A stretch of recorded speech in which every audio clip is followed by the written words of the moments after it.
اعوذ باللہ من الشیطان الرجیم۔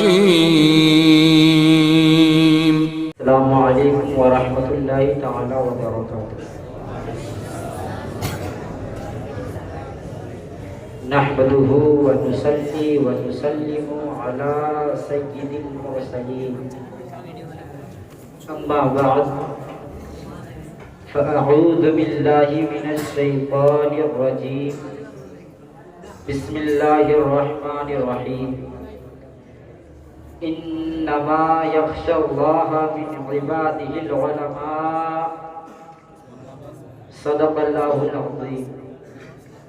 درود پاک پڑھے صلی اللہ علیہ وسلم، صلی اللہ تعالی علیہ وسلم، صلاۃ و سلام علیک یا رسول اللہ۔ حضرات محترم، آج میری تقریر کا عنوان ہے حضور مجاہد ملت بے باک ترجمان اسلام۔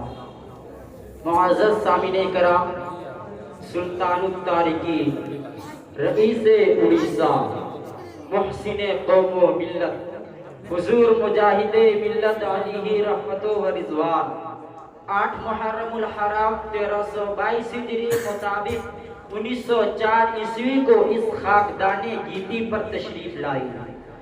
آپ کی تعلیم و تربیت دینی ماحول میں انجام پذیر ہوئی، اسی لیے تو آپ کے رگو پے میں خدمت دین متین کا جذبہ اور قوم و ملت کی خیر خواہی کا حوصلہ کوٹ کوٹ کر بھرا ہوا تھا۔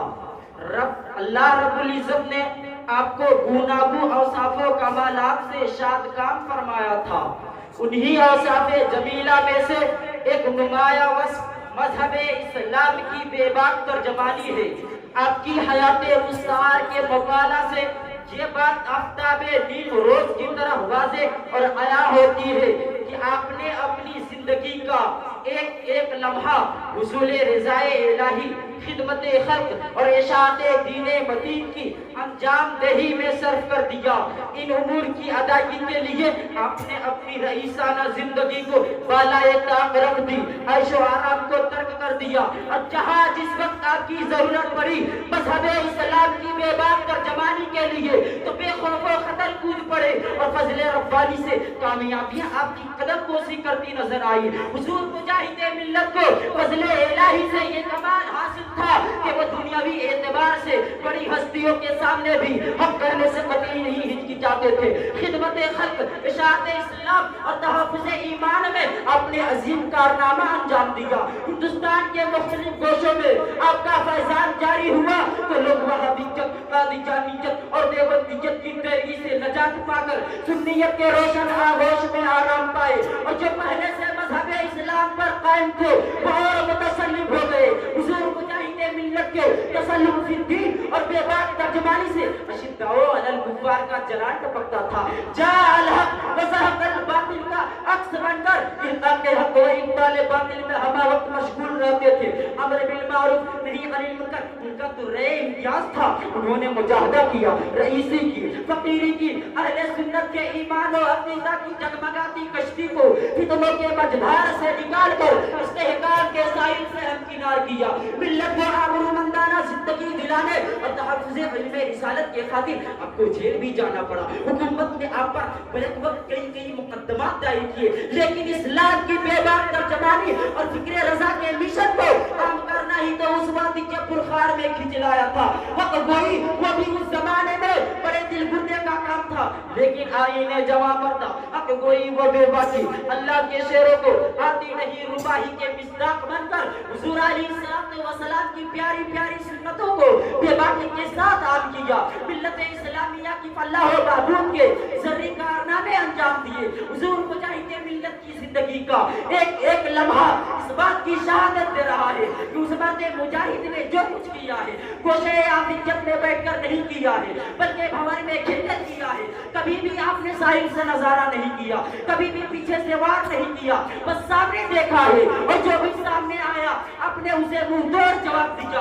انجام کی پرواہ کیے بغیر باطل اور طاغوتی قوتوں، تنظیموں اور تحریکوں کو للکارا، اور صرف للکارا ہی نہیں بلکہ اپنی ایمانی طاقتوں سے ان کا مقابلہ کر کے انہیں کیفر کردار تک پہنچایا۔ اسی لیے تو کسی شاعر نے ان کی بے باکی کی کیا ہی خود ترجمانی کی ہے کہ شعر کی آمد ہے کہ رنگ کام رہا ہے، رنگ کیا ارے چڑھے کوہن کام رہا ہے۔ معزز سامعین کرام، علم و فن کی زیادتی، حق گوئی و بے باکی، نیز حاضر جوابی کی خوبی نے آپ کو کامیاب مدرس کے ساتھ ساتھ میدان مناظرہ کا بے باک مناظر بھی بنا دیا تھا۔ ملک کے طول و عرض میں ہونے والے مناظرے کبھی ایسے ہو کے جس میں آپ کی شرکت نہ ہوئی ہو، اور جہاں بھی شریک مناظرہ ہوئے آپ ہی کو صدر بنایا گیا، جس سے آپ کی مناظرانہ شان و شوکت معلوم ہوتی ہے۔ حق کے خاطر آپ نے بے شمار مناظرے کیے۔ مناظرہ کا دائرہ ہندوستان ہی تک محدود نہیں رہا، دیار غیر میں بھی وہی آن بان تھی جہاں خود ساختہ قانون اور نظام رائج ہے۔ سلطنت عثمانیہ کے غاصب حکمرانوں، حرمت اسلام کے غارت گروں اور صحرائے نجد کے مذہبی جنونیوں کے سامنے بھی بابانگ زحل حق کا اعلان فرمایا، اگرچہ اس کی پاداش میں اپر بے پناہ ظلم و ستم کے پہاڑ ڈھائے گئے، جبر و تشدد سے دریغ نہ کیا گیا، جبر و تشدد سے دریغ نہ کیا گیا، سلوکی اقتدار کی پرواہ کیے بغیر شیروں کی طرح گرج کر فاتح کے مکہ میں اعلان حق فرمایا تھا، جس کے بدلے میں آپ کو حد سے روکا گیا۔ ملک کے طول و عرض میں مسلمانوں پر ہونے والے مظالم کے خلاف آپ نے بارہا صدائے احتجاج بلند فرمایا اور حکومت سے مطالبہ کیا کہ مسلمانوں کی جان و مال، عزت و آبرو کی حفاظت کو یقینی بنائے، فسادی عناصر کے خلاف سخت سے سخت کارروائی کرے۔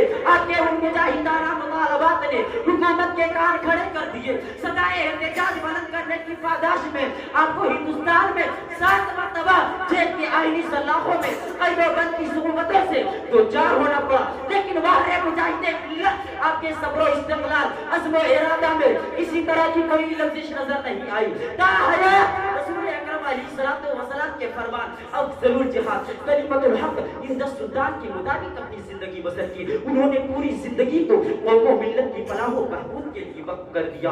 بالآخر کا اسلام کا یہ بے باک نقیب حق و صداقت کے علم بردار، حق و صداقت کے علم بردار قوم و ملت کے لیے سامان ہدایت و بصیرت فراہم کر کے 13 مارچ 1981 عیسوی کو اپنے معبودی حقیقی سے جا ملا، مگر آج بھی اس مرد مجاہد کی نقوش فکر لمحات حیات اور اشہات قدم سے زمانہ مستفید ہو رہا ہے، اور انشاءاللہ تا قیامت یہ سلسلہ جاری و ساری رہے گا۔ کسی کہنے والے نے کیا یہ خوب کہا ہے، فنا کے بعد بھی زندہ ہے شان رہبری تیری، خدا کی رحمتیں ہو اے امیر کارواں تجھ پر۔ السلام علیکم۔